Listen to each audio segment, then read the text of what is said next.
Stephen Rebello from CSVR, and I'm part of the project that Hugo and Mutuma have been discussing.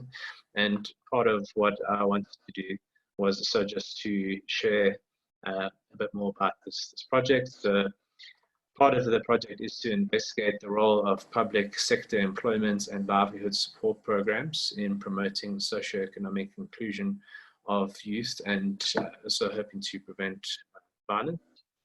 This presentation focuses on one aspect of the project, which is a review of the strengths, challenges, and opportunities in existing literature, policies, and programs related to youth social and economic inclusion in Southern and East Africa. It would be great if we were able to focus on each country in Southern and East Africa. Unfortunately, the review that I've been tasked with focuses on just 4 countries, which include South Africa, Zimbabwe, Kenya, and Uganda. A lot of the points that I'll be sharing today come from the draft review that I've been working on, which I'm sure I would be able to share with anyone if they're interested in reading more. Value inputs from anyone or any attendee here today. So the first slide that I have is linked to literature, and what are we finding, or what am I been finding in some of the literature that I've been reading. And obviously what comes up a lot is the youth bulge and the demographic dividend. And so many African countries are faced with this youth bulge, where it's a situation where the majority of a population is more youthful. So I think it was a recent UN population study showed that I think 10 or 20 of the youngest countries in the world, or most youthful populations, are all from Africa. And some African countries have up to 70% of their population being under the age of 30. For those between 15 and 30 or 15 and 35, which is a common definition of youth, sitting around 30% of people between those ages. And a lot of literature is talking about both opportunities and challenges presented by the youth bulge. There are many themes that have come up in my review, but one that was quite interesting for me was related to the construct of youth itself. And it's quite interesting that this is a relatively new concept. And one of the studies that I looked at, suggests that a lot of the technological, economic, and political changes that have been happening since industrialization have really started, changing the shape and the dynamics of our population. These factors have all kind of shifted how easy or difficult it is for young people to meet the expectations associated with adulthood, which include being able to have stable employments, having some level of financial independence, things like marriage. These have all become more difficult, especially since the beginning of the 20th century. And these changes have also obviously shaped the realities of young people, but have at the same time also affected the perceptions and narratives around young people. So narratives around young people as troublemakers, that's something that you see becoming more prevalent in the 20th century, and only really in the past 10 or 20 years do you start seeing more positive narratives of youth emerging. In terms of policies, one of the things that has come up in the review is that there's a recognition of the need for a focus on youth, and this focus on youth is not new. Some of the experts, subject experts that I've been talking to have mentioned, obviously, as many African countries were moving or were coming out of colonialism and into independence, there was a lot of efforts to include youth. In South Africa, this included formation of youth councils, the formation of acts such as the National Youth Development Agency Act. So that is something that really seemed to coincide with moving out of the colonial era. The second thing is there's a lot of impetus on youth policies across Africa that have come from the African Union's African Youth Charter. And I can't remember exactly how many it is, but I think it's up to 35 African countries have now developed national youth policies. So a lot seems to have happened since 2006. Some of the challenges that come up with policy include policy disarray, where there seems to be a lack of recognition of the policies that exist, or is a lack of coordination between policies that relate to youth. And this lack of coordination is not just between government departments, but it's also really between stakeholders as well. The second kind of issue that has come up when looking at policies, regional and national, is you find a common theme of there being gaps between policy development, budgeting, implementation, evaluation, and revision. So the development of policies should be cyclical, should be a process where you're moving between the development of policies and then back through to revision. And that's not really happening. Another issue is there's some people are suggesting there's a need to shift from youth policies to youth acts, which would hopefully have more legal weight behind them. Another kind of issue that has come up is the importance of political will. So if there is this policy, but there's a lack of political will, then obviously that has been an issue. Yeah, in South Africa, some of the local experts that I've been speaking to have suggested that under President Cyril Ramaphosa, there's been kind of a renewed focus on youth. There's a renewed will to address youth issues. Another issue is there's a need for greater awareness of these policies, so especially amongst youth, who generally a lot of surveys find are unaware of these policies. Another part of the review that I've been doing is focusing on programs that are linked to youth inclusion, especially social and economic inclusion. And part of the selection criteria for the program that I've included in the review, the first is that we recognize that the challenges related to the youth bulge and low youth labor absorption rates, we really kind of wanted to look at large-scale programs or projects which are reaching at least up to 5,000 beneficiaries over the duration of the program. In this review, we're also looking at programs that have a focus on economic and social elements, but an issue is that they largely focus on economic aspects. We're also looking at programs that are funded or supported either by the state, private sector, donors, or civil society. There was no limitations on who was funding or supporting the programs.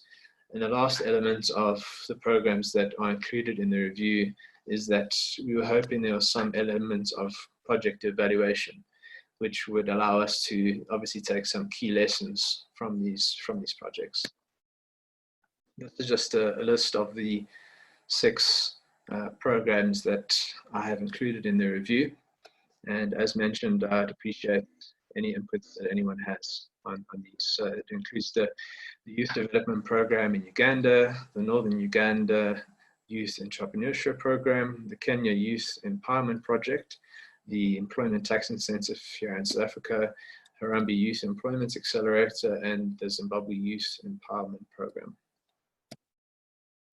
So some of the themes that have come up when looking at the 6 programs that I've mentioned is there's still a dominance of a focus on entrepreneurship programs, and different people, it's very much a difficult position because many people realize the reality that the formal sector, the public and private sectors are not creating enough jobs, and that young people need to move into self-employment. And some people are suggesting that's just a reality. But other people are criticizing entrepreneurship programs and saying it's a bit of a scapegoat for the states and for other stakeholders who perhaps aren't doing enough. Another theme that comes up is that there are generally positive outcomes across programs in terms of employment outcomes and average income, where beneficiaries who are compared to those who are not exposed to interventions are having generally higher levels of average income after the interventions. The big problem that comes up with programs is that there's a huge gap in terms of evaluating the efficiency and effectiveness of programs. So for example, how do you know whether a program has actually been effective? How do you know that it's worth the amount of money that has been put into it? And very interestingly, the National Youth Program and the Northern Ugandan program, I think, had a very good evaluation of cost efficiency, where they're looking at things like return on investment or doing a cost benefit analysis. So for example, they were saying if we spent so many dollars on per participant, how much money do participants make up to 12 months after this project? And saying, well, within 12 months, the amount spent on participants is almost recouped. And, that's suggesting that it would be worth it if the amount of income that participants earn is kind of greater than the amount that was actually spent on them in the project. So I mean, I think that's something we really need to think about is how do we evaluate projects? Another good example is the employment tax incentive in South Africa. I think the South African government spent up to 6 billion rand on it, and they have very little evidence to know how effective this was, and if that 6 billion could have been used more effectively somewhere else. There's also many barriers to finding or maintaining employment which are still being overlooked. This includes things like the cost of job seeking. Some estimates in South Africa suggest it can be up to 2,000 rand a month for young people to try and find work or travel to job interviews. There seems to be a theme around the increased recognition of soft or human capacity skills. So it's not just the technical skills. A lot of programs seem to be trying to bring in more of a focus on things like understanding work culture, the importance of mentoring in entrepreneurship programs. Another important point is the programs seem to recognize that there's a need for collaboration in programs. And two good examples of that include the Kenyan Youth Empowerment Program, where I think they collaborated with KEPSA, it's the private sector alliance in Kenya, and that was a very important factor of the project.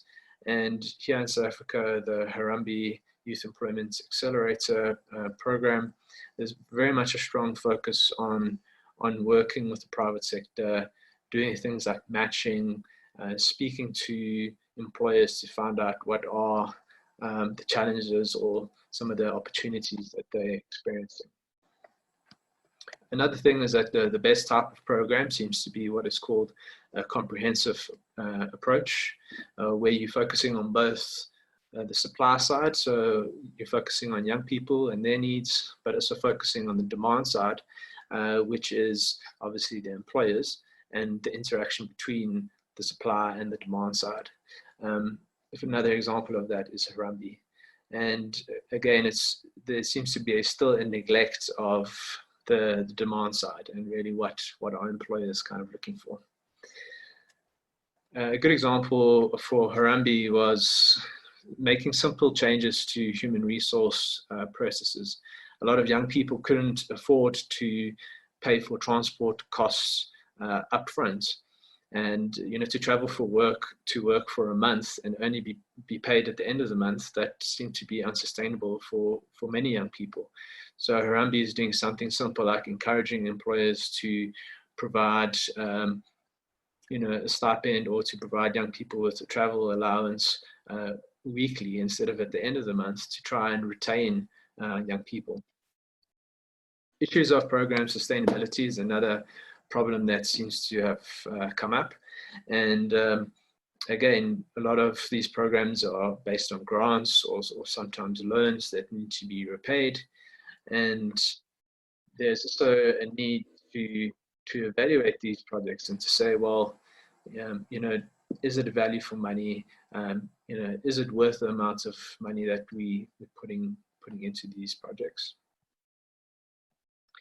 My last couple of slides is really just trying to make some links to COVID. And a big question that I've had doing this review is, funding of youth policy implementation and youth programs was already an issue before COVID. So with COVID, a lot of the time we're asking, well, where's the money going to come from for this? The lack of budgets for youth policy and programs was perhaps being driven by a lack of commitment, a lack of accountability for implementation on youth policies and other initiatives. And we need to think about the resources, how they've been directed towards fighting COVID-19, and how do these budgetary allocations, how do they affect budget towards youth inclusion initiatives? I think it's also to try and emphasize, why should governments spend or prioritize youth in their COVID recovery strategies? And it's just to realize that youth are often the first and worst affected by economic shocks, such as COVID. A recent ILO report focusing on Asia shows how many young people, they're disproportionately affected. More young people will lose their jobs compared to slightly older employees. Another kind of thing that should be focused on is, when it comes to COVID recovery strategies, is how young people are well placed to work in a lot of these job-rich sectors that could contribute to economic growth. And some of these areas require further training and further support. And to say, well, maybe these investments should be made in young people. My last slide is just thinking about, I think part of essentially what stakeholders and especially governments need to do is need to recognize and focus more on the role of the informal sector and small to medium enterprises in creating jobs, as well as the need to support these sectors when economic shocks occur. In a lot of youth policies and a lot of recovery strategies, I think that this is still a neglected area. For myself, I believe that we need to think about the role of regional bodies in promoting good governance, and also condemning the use of state or political violence to maintain political power. I think that this is something that really makes it difficult for young people to be able to kind of raise their voices and to actually make progress when it comes to youth inclusion. My last point is that I think we need to be working with diverse stakeholders to identify quick gains, but we also need to recognize the pre-existing structural barriers to youth inclusion. So this could include economic ideologies, which I think Jacob will be speaking to, challenges in education systems and so forth. These are already big issues that we need to kind of consider and won't kind of go away quickly.